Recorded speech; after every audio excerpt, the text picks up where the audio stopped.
足の専門家の立場から見たニューバランスシリーズの解説。今回は574です。皆さんこんにちは。足の専門家中島武史です。今回のこの動画は靴の選び方、ニューバランスの靴の選び方についてなんですよね。まずそもそもニューバランスっていうのはすごく靴としては優れてると足の専門家の立場からはすごく感じるんですけど、この前も私がある人にニューバランスいいですよっていうふうにお勧めして、その人普段コンバースを履いてるんですよね。で、先にお伝えしておくとコンバースが悪いわけじゃないんですよ。良さがまた違うんですけど、でもそのコンバース履いてる人がおっしゃってたのが、ニューバランス履いたら靴ってこんなに立体的に作られてるもんなんですねって驚いてたんですよね。そうなんです。ニューバランスは足の健康から考えてるんで、ファッション性は好み、ニューバランスが好きかどうかもあるんですけどね。足の健康から考えてるんで、足の形をすごく気にして作られてあるのですよね。ただニューバランスの中でも品番ってありますよね。574とか576とか996とかね。で、あれによってもやっぱり目的とかその方向性が全然違うんですよね。で、ニューバランス履き始めるとそういうのがちょっと気になってきたりもするし、やっぱりどれが私に向いてるかなっていうのがあるので、今回は私の方からその解説ですね。私が実際に自分で買って履いてみた感想とか感覚とかもお伝えしてるんで、そういうのも含めて足の専門家の意見が分かれば、皆さん靴買う時の参考になるんじゃないかなと思って今回のシリーズの動画を作っています。今回の動画をご覧になることで、あなたは足の専門家の立場から見たニューバランスシリーズ574の実際を知ることができます。私は足の専門家であると同時に歩行指導の専門家でもあります。世の中に足の正しい健康情報を広めたいなと思って YouTube を始めたんですが、 YouTube というのはその仕組み的に皆さんが押してくださる高評価ボタンとか、あとは登録してくださるチャンネル登録者数でどれぐらい拡散されるかどうかが決まるみたいなんですね。もしも皆さんがこの動画を見たりして、これは役立ったなとか、こんなのを世の中の人たくさん知ったらいいのになと思っていただいたら、ぜひチャンネル登録していただいたり高評価ボタンを押していただくと大変助かります。よろしくお願いします。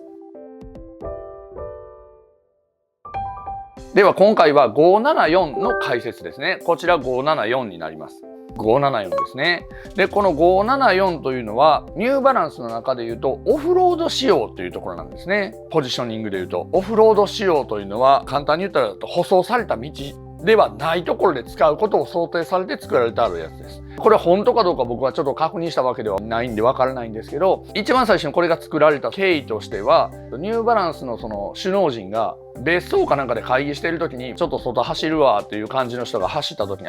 こういう場面でも靴はやっぱり必要やから、山の中走ったりとか舗装されてない道歩けるような靴作らなあかんなとは言ってへんと思いますよ。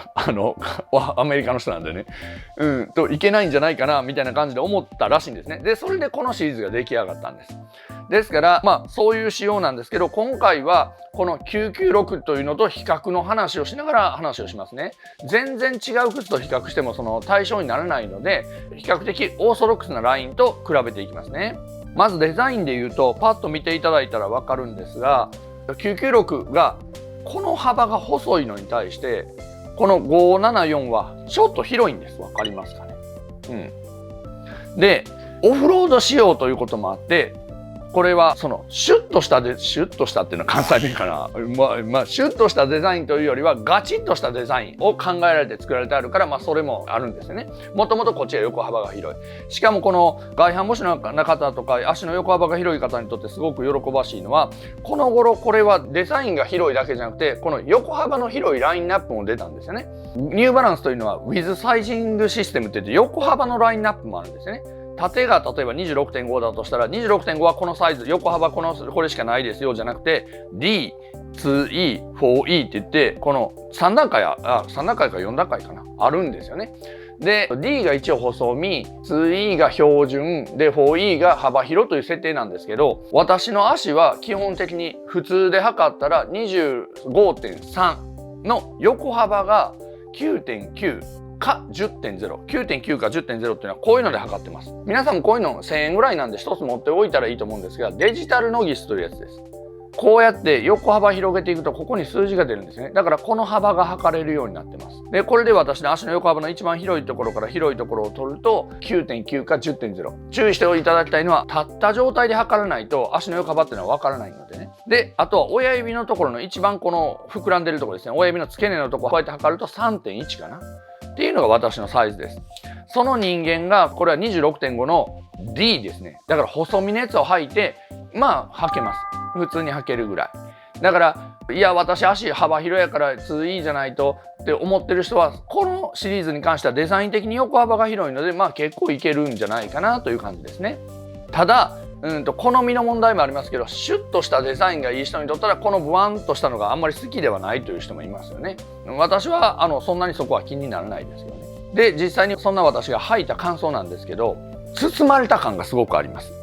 その大きな違いはここの高さが996なんかと比べるとまず高いんですよね。ハイカットまでいかないけどミドルカットに近いというか、ここの高さが高くて足首までをホールドするようなデザインになってあるんですね。ですから履いた感触が足首周りがものすごい守られてるなという感じはします。996なんかと比べるとその辺りは全然違う感じはしましたよね。だから安定した感じがしますね。ぐらつきがしにくくて、だからちょっと足元の安定しにくい年配の方なんかはこれはすごくおすすめですよね。であとはクッション性がもともとオフロード仕様なんで考えられたクッションがちゃんと使われてる感じがしますね。ただ私の場合中敷きを変えてしまったりとかするのでそれはそれなんですけれども、なるほどこれはちょっと適度にクッションがうまく使われてあるなというのは感じます。ですからどんな方におすすめなのかというと、まず足の横幅気になるけどニューバランス履きたいなという人はすごくいいですね。対象になると思います。であとは舗装されてない道もちょこちょこ歩くのよ。私田舎やからちょっと舗装されてない道も歩くのよとか、アウトドアもしたりするから舗装されてない道も歩くのよという人なんかはこれはすごくおすすめですよね。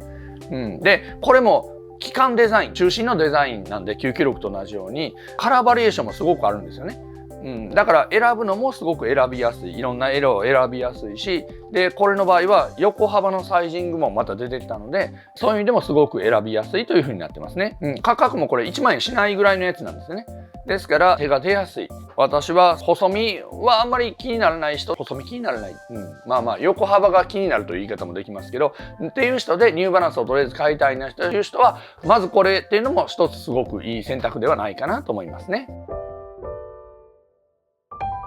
いかがでしょうか。今回はニューバランスのオフロード仕様の574の解説です。お伝えしたようにニューバランス買ってみたいんだけどニューバランスって細いイメージがあるからちょっと大丈夫なのかなと思ってる方なんかにはすごく買いやすいモデルなので、まずこれから試してみていただくのもいいんじゃないでしょうか。